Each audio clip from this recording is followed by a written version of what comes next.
নমস্কার।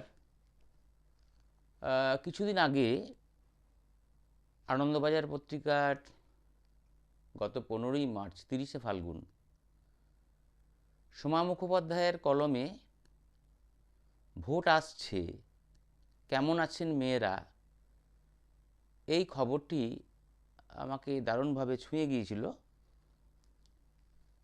আমাদেরই পাশাপাশি রয়েছে যে আদিবাসী সমাজ, তাদের মধ্যে এখনও যে অন্ধবিশ্বাস, কুসংস্কার এখনও যেভাবে তাদেরকে গ্রাস করেছে, তাদের সমাজকে অত্যন্ত আতঙ্কে রেখেছে, সেরকমই একটি প্রথার কথা আজকে আমি বলবো। আপনারাও জানেন, ডাইনি প্রথা। আজকের এই সভ্য সমাজে আমাদেরই পাশেই আদিবাসী গ্রামগুলোতে সেই প্রথা এখনও সমানভাবে চলে আসছে, অথচ আমরা কিন্তু তার দিকে তাকিয়েও দেখি না যে তারা কতটা এই প্রথার শিকার হচ্ছে। আমি যে তারিখটি উল্লেখ করলাম 15ই মার্চ, আনন্দবাজার পত্রিকায় এরকম ডাইনি প্রথার শিকার হয়েছিলেন এক মহিলা। সেই হচ্ছে আমার এই কবিতার উৎস। আমি প্রচণ্ড ব্যথিত এবং আহত হয়েছিলাম যে কিভাবে সভ্য দেশে এখনও একটি সমাজে ডান অপবাদে মহিলা পুরুষদেরকে নির্বিশেষে পিটিয়ে মেরে দেওয়া হচ্ছে। সেই বিষয়টি থেকেই আজকের কবিতা, আঞ্চলিক কবিতা নিষ্ঠুর সমাজ।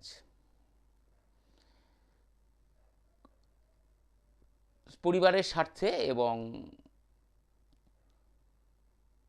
অন্যান্য গোপনীয়তা বজায় রাখার জন্য চরিত্রগুলির নাম পরিবর্তন করা হয়েছে।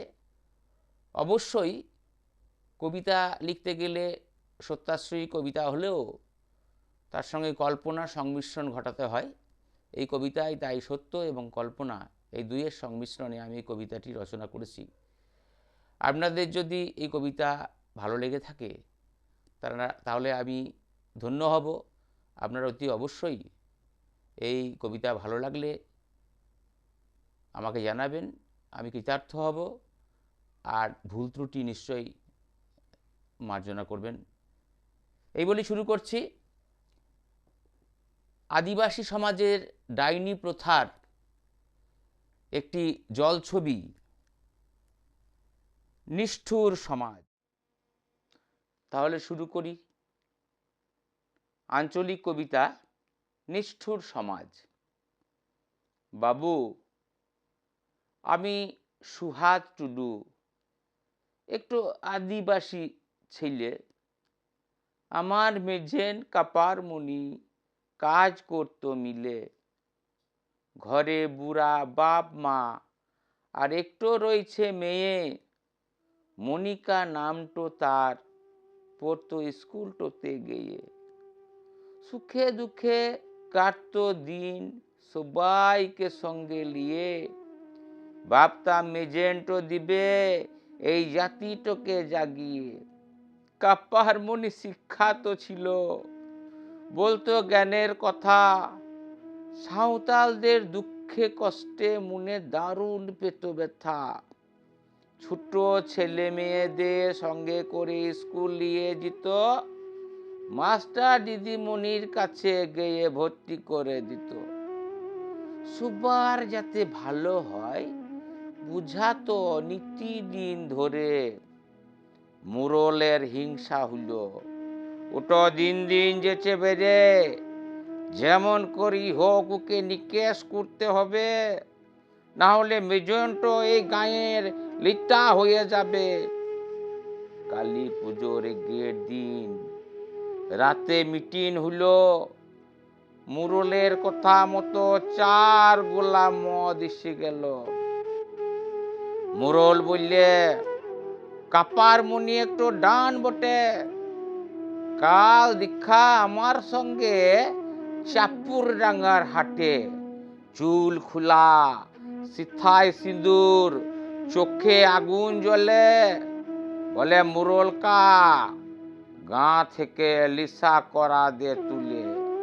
সাঁওতাল্লা লিসা করবে না?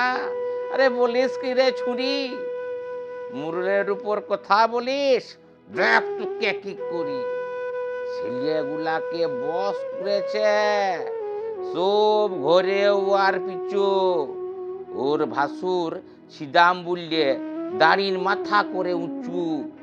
কাল কালী পুজো, শুনছি ও ডাকিনি বউ সেজে, কাল মাঝ রাতি রক্ত খাবে ঢাক উঠলে বেজে। মুন্ডুগুলা গিটে দিয়ে বড় মালাটো বানিয়ে পরিয়ে দেবে মায়ের গলায় কাউকে না জানিয়ে। কেউ কে দেখবে না, কাল শুধু মুন্ডু দেখবে চেনা। ঘরেই থাকবে বউ সেজে, কিছু যাবে না জানা। সবাই তখন লেসায় বলে, শোন তবে মোড়ল, এখনই ডান টুকে আমরা সবাই কুড়ে দেবো কুতল। এই বলে 10 জন মাঝি শাবল কাটারি হাতুড়ি দিয়ে ঘরে ঢুকে কাপার মুনিকে মারলো থিতলিয়ে। মরা রেগের চিৎকারে চারিদিক উঠলো কেঁপে, পাড়ার কেউ এলো না, সব মাথা ঢাকলো লেপে। 8 জন আসামি জেলে গেলেও 2 জন হলো ফেরার, 7 জন ছাড়া পেয়ে গেল। ভাবি এ কেমন বিচার? এসি হম্বি তম্বি সাক্ষী দিল বিটিটো, কেউ মারবো গোটা পরিবারকে কাটারি ছুরাতে শেষ করে দিব। গোটা গাঁ চুপচাপ, প্রতিহিংসা দাও দাও জলে। কে জানে কি আছে পরে মৈকুরিটোর কপালে। মেয়েও কিন্তু তৈরি হচ্ছে সরকারিরা ঘুমে, মায়ের মৃত্যুর প্রতিশোধ নেবেই কঠিন শ্রমে। তাই মন দিয়ে লেখাপড়া করে ইচ্ছা মনের কোণে উকিল হয়ে শাস্তি দিবে মায়ের যে গুলান খুনে। সুবার কাছে সুহাদ জোর হাতেই কথা জানায়, সুবাই এগিন এসো গো, এই মিছা ডাইনি পুথা তারায়। বোম বারুদের ভূত আসছে, তোরা মদ মাংস দিয়ে দেলা বাং হইয়ে যাবি আমাদের ভূত গুলানকে নিয়ে। সমাজটাকে দেখিস মরছে কত কাপার মনি, ষড়যন্ত্র আতঙ্ক ভরা সমাজ, ঘুরছে কত খুনি। নমস্কার।